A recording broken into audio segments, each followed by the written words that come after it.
In this video here, we're going to learn how to paint a darker skin tone in a quick, easy and effective manner. The best thing about this is you shouldn't even need to go out and buy any new paints. To start off with, I'm going to prime the model in black, having it fully assembled with the exception of the shield. There's not really too much in this mini where we need to get in and under stuff. It's quite a nice open mini to paint. Once the mini is primed, we can move on to laying down our base coat. I'm using Scale 75's brown leather here and doing a few layers over the top of the black base coat. I take a basic skin tone, think Cadian Flesh tone or AK Interactive's basic skin tone. I mix this with about a 1:1 ratio with the Scale 75's brown leather and just start to paint it. I focus this sort of towards the top 75% of the skin tone, just really trying to sit down and sell the highlighting effect of the light hitting it. I keep mixing in more and more basic skin tone and just push the highlights slightly more in places, focusing towards the face and the top of the arms and the top of the knuckles. Really trying to push it and sell that there's more light hitting those areas. I do quite a few back and forth processes here, coming in with a glaze of a brown leather and reapplying the mix again, trying to get it to the point where I like it. I'm not really liking where this is going at this point here. It feels far too desaturated. There doesn't seem to be any warmth to it. We can come back and fix that later. So I'm just going to focus at this stage here on getting the transition as smooth as I want it to be. We can use stipple blending here, we can just do layering if you want, whatever you're comfortable with. Don't worry too much about the process here, just focus on the colour application and the places you're putting it. Focus it really towards the top. I do a couple more layers, mixing in more and more of the skin tone, just really building it up, glazing it back down with a brown leather, building it back up with the basic skin tones again, and trying to get it to the point where the lights feels like it's hitting right. I'm still not liking it, however. We really do need to get warmth back into this. So to get this warmth back in, I come in with a bright, vibrant orange. In my case, I'm using Scale 75's Mars orange, and I'm diluting it down. If I come with vibrant orange not thinned down enough, I'm just going to cover the whole thing that I've done here and I'm going to lose all of the nice transitions that I've built up. So I mix this with a lot of water. I'm talking about a 1:4 ratio of paint to water. We're really going for a glaze here. You can think of this as we're just washing the skin. So when we apply this, we just start from the base of the shadows and we move all the way up to the highlights, making sure the paint is sort of deposited at the top. If there's too much paint there, we want to make sure we whip that away before it dries. Once we've got our first layer down, don't touch it, glazing, wait for it to dry. So I do a couple of layers of this. I then come in again with some more of the brown leather and skin tones again, and just pick out some of the very specular highlights. We've got the warmth in the skin tone that we've introduced with the orange. I start base coating the leather with a Morunfang brown colour. I use this to get full opacity and coverage across there, and then once that's done I mix in a bit of Rhinox hide or brown leather into it and sort of really focus this in the shadows. Pull it down and really sell the look that there's a bit of depth in there. We don't have to be too tidy, just try and break up any of the transitions between the colours with maybe a bit of stippling, or maybe if you feel up for it, a bit of glazing. If you are going to glaze, remember, keep your paint nice and thin. I now take an orcha and mix it into my base coat, just to lighten up a little bit, and I really focus here on stippling. I'm just diluting the paint a little bit with water, doing some very basic stipple glazing. Nothing to be scary about, we're just using thin paint to do this. I'm just going to focus these dots all over the raised areas, points that are facing up, areas which I feel like are going to get more impact than other areas. To break it up a little bit, I come in with a few brush strokes and draw some small lines just to show fatigue crack on the leather. Once the first layer's down, I don't really want to mix any more of the ochre into it, so I take an off-white, ivory or something, and start to mix it into my paint, just to lighten up a little bit. And again, I come back in and start stippling, focusing this smaller and smaller than the last one, drawing lines all over the place as well, to give more and more depth into the leather. We're going for quite a basic one here. I've sort of tried new things of how I paint leather here, and I think I've come out with something here which looks pretty realistic for how much effort it took.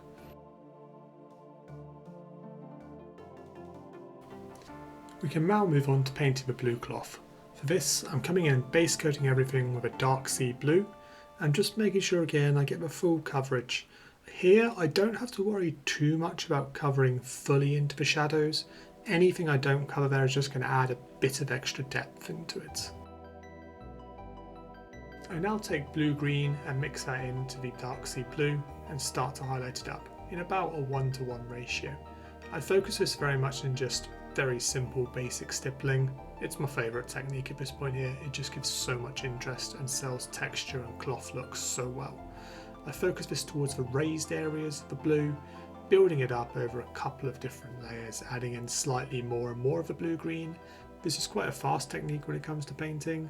It sells cloth quite well, and if you've got a small amount of cloth on each mini, it's quite easy to get done in a batch.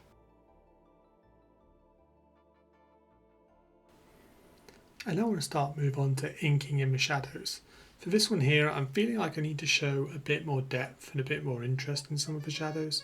So I'm taking a purple ink, diluting it down massively, and just picking out all the areas of the cloth, all the areas of the leather, some areas of the skin in which I just want to tie it all together and pull the shadows much more towards purple. We don't really want to use this in every single shadow, we sort of just want to do it in the ones which we think are going to be the deepest. So think the areas under the belt, in the deepest creases of the materials, those sort of areas. Looking at this as well, I've noticed I've started to paint the red leather. I didn't really do much special for this, and I actually forgot to film it, but the recipe I used for this was quite a simple one.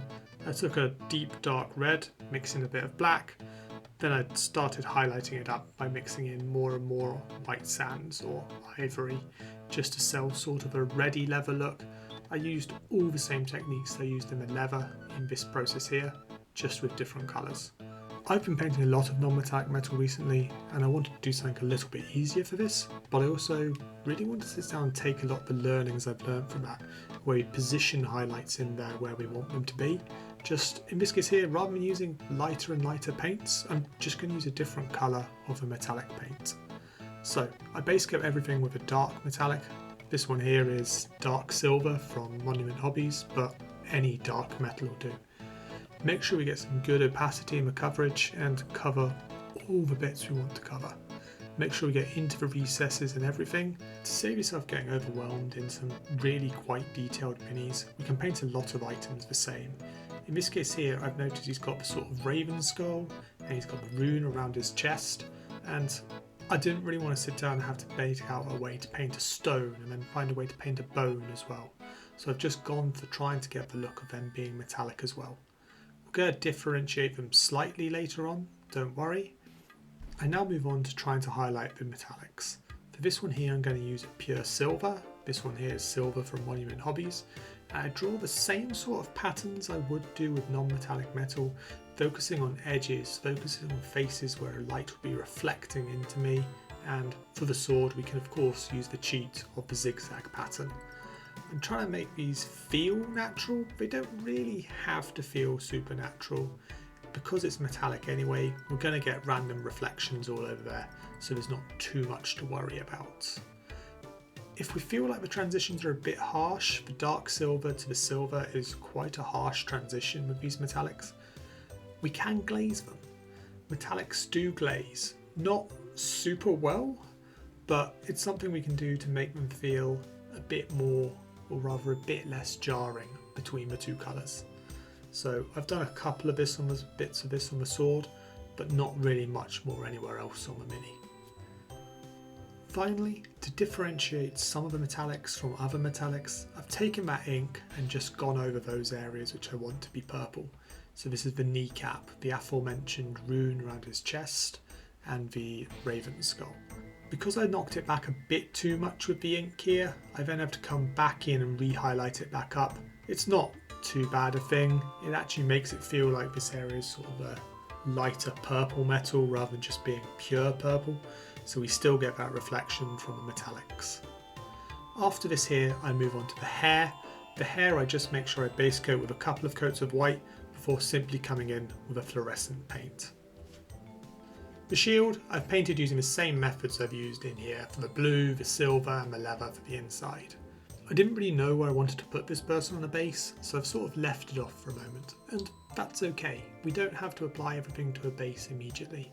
Sometimes we might not have an idea, we might not think of one that works at the time, but we still really want to paint this interesting mini. I'm getting to the point now where I need to sort of start considering if using Mini of the Month is right for this. I get it, they're quite good painting guides for doing this and pushing out your comfort zone, but I only have a couple of days to paint these minis and then I'm purely editing this all together.